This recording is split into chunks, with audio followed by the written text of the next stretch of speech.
E o texto aqui da primeira carta de Pedro, capítulo 2, versículos 9 e 10 nos diz: Vós sois geração eleita, sacerdócio real, nação santa, povo exclusivo de Deus, para anunciar as grandezas daquele que os chamou das trevas para a sua maravilhosa luz. Antes, vocês nem sequer eram povo, mas agora são povo de Deus. Não haviam recebido misericórdia, mas agora receberam misericórdia. Esse é aquele tipo de texto que acaba com qualquer crise de identidade de crente por aí. Por quê? Porque ele nos diz muito claramente quem nós éramos sem Cristo e quem nós somos agora.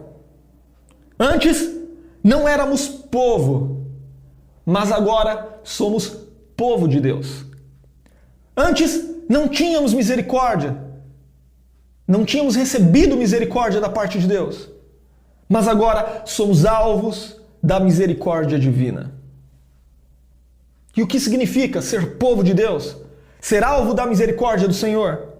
O versículo 9 explica. Significa ser parte da geração eleita, ser sacerdócio real, ser nação santa, ser povo exclusivo de Deus.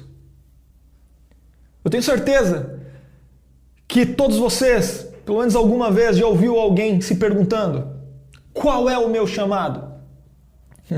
Qual é a minha missão? O que Deus quer de mim? Qual é o propósito de Deus para a minha vida? Talvez você esteja fazendo essas perguntas hoje. Caia no erro de muita gente por aí que corre de um lado para o outro, atrás dos famosos profetas, buscando novas revelações que supostamente possam guiar suas vidas. Não caia nesse tipo de erro, porque você não precisa disso. Está aqui, ó, a palavra de Deus, a Escritura. Ela é suficiente para nos guiar em todas as coisas. Ela é a única revelação da qual precisamos. Ela é a única bússola que orienta o crente. Ela é a nossa única regra de fé e prática. Ela é o único leme que guia a Igreja de Cristo, que dita a direção da Igreja de Cristo. Você quer saber quem você é? Qual o propósito de Deus para a sua vida? Qual o seu chamado? O que você precisa fazer? Primeira carta de Pedro, capítulo 2, versículo 9, começa por aí. Porque o apóstolo diz de forma muito clara: vós sois geração eleita. Ou seja, pertencemos ao povo eleito pelo próprio Deus, ao povo escolhido pelo próprio Deus.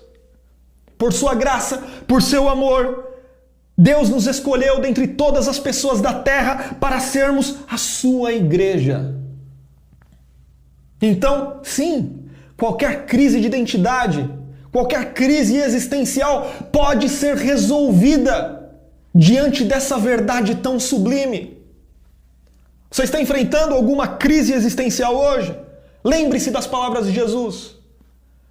Não fostes vós que escolhestes a mim,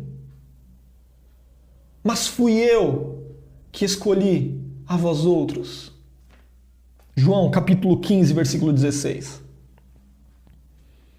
Em segundo lugar, o texto diz que nós somos sacerdócio real. E o que é isso? O que isso quer dizer? Ser sacerdócio real. Nós sabemos que o sacerdote, no tempo do Antigo Testamento, era o único que podia entrar na presença de Deus para mediar o pecado do povo, para interceder pelo povo.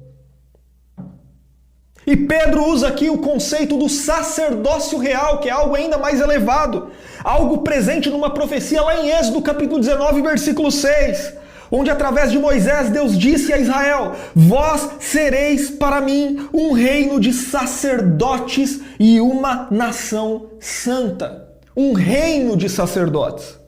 Só que Israel fracassou nessa missão. Israel apostatou, Israel rejeitou o Messias, rejeitou o Filho de Deus. Mas a boa notícia é que agora, todos aqueles que creem em Jesus Cristo como Filho de Deus, o Salvador enviado ao mundo, recebem o privilégio de serem sacerdotes reais. Sacerdotes reais. Na religião judaica, Um sacerdote não podia ser rei e um rei não podia ser sacerdote. Por quê? Porque o sacerdócio estava reservado a uma tribo específica, a tribo de Levi, a casa de Arão.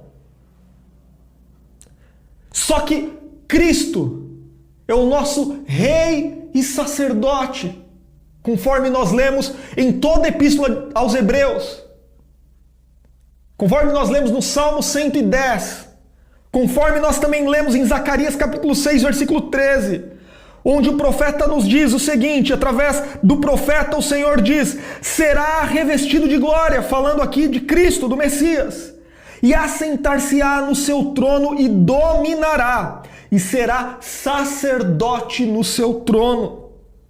Então nós servimos justamente a esse rei.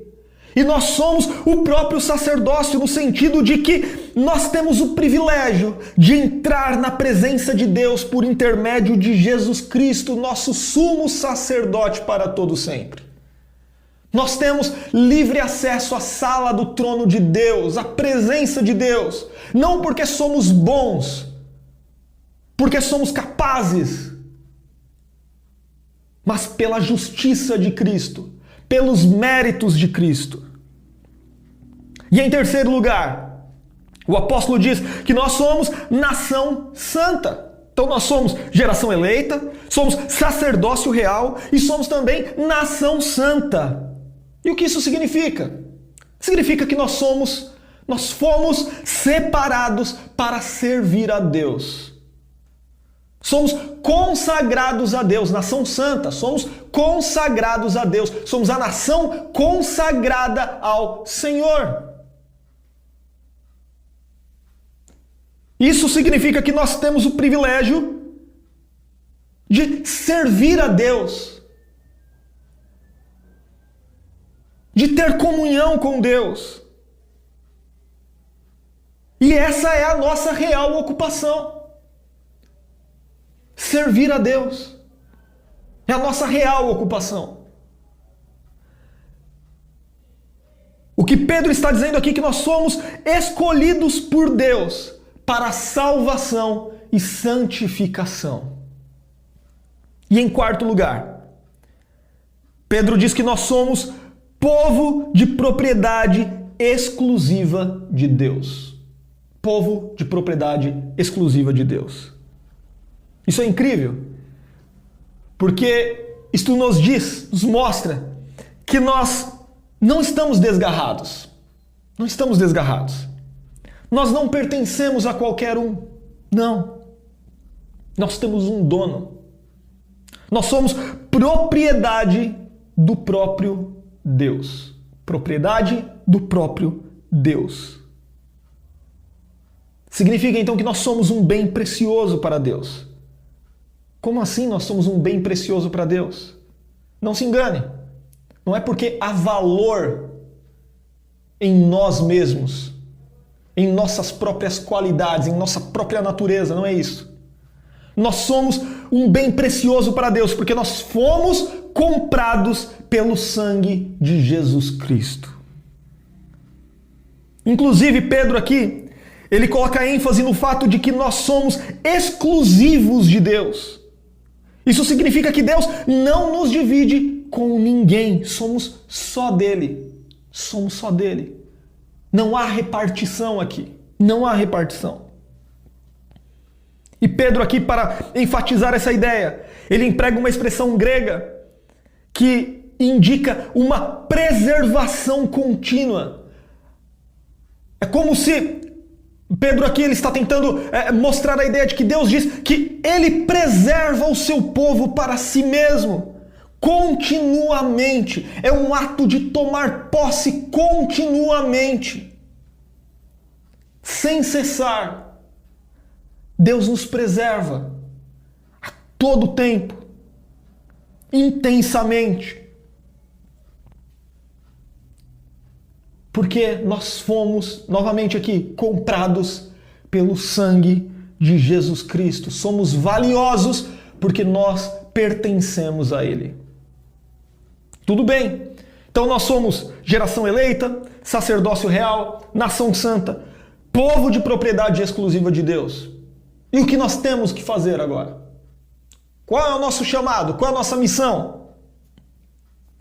Pedro coloca aqui de uma forma muito clara: anunciar as grandezas daquele que os chamou das trevas para a sua maravilhosa luz. Então nossa missão é anunciar as grandezas de Deus ao mundo.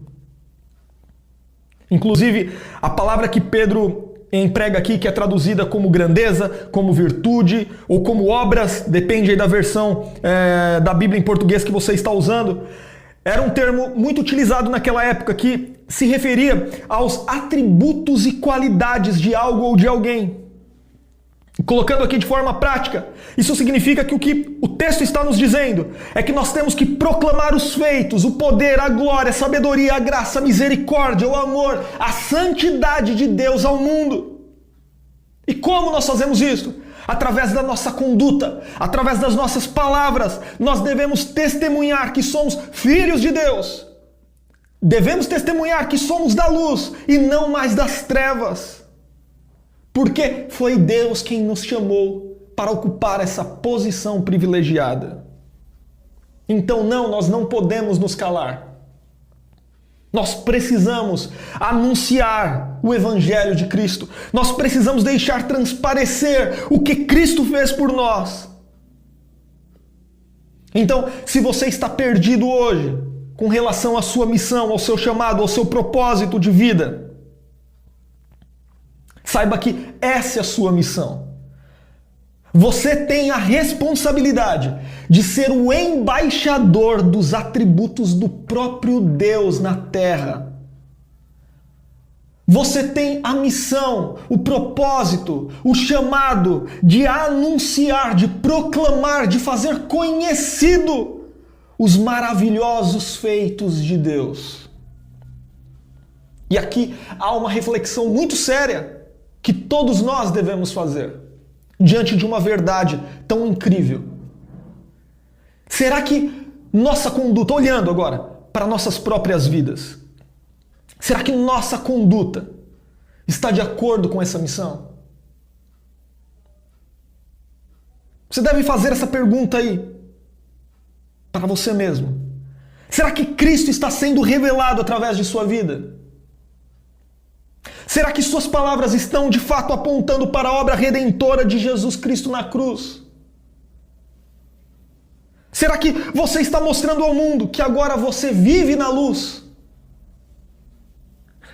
Ou será que você está gastando o seu tempo procurando uma sombra para se esconder e se recordar dos tempos em que você vivia nas trevas? Isso é algo muito sério.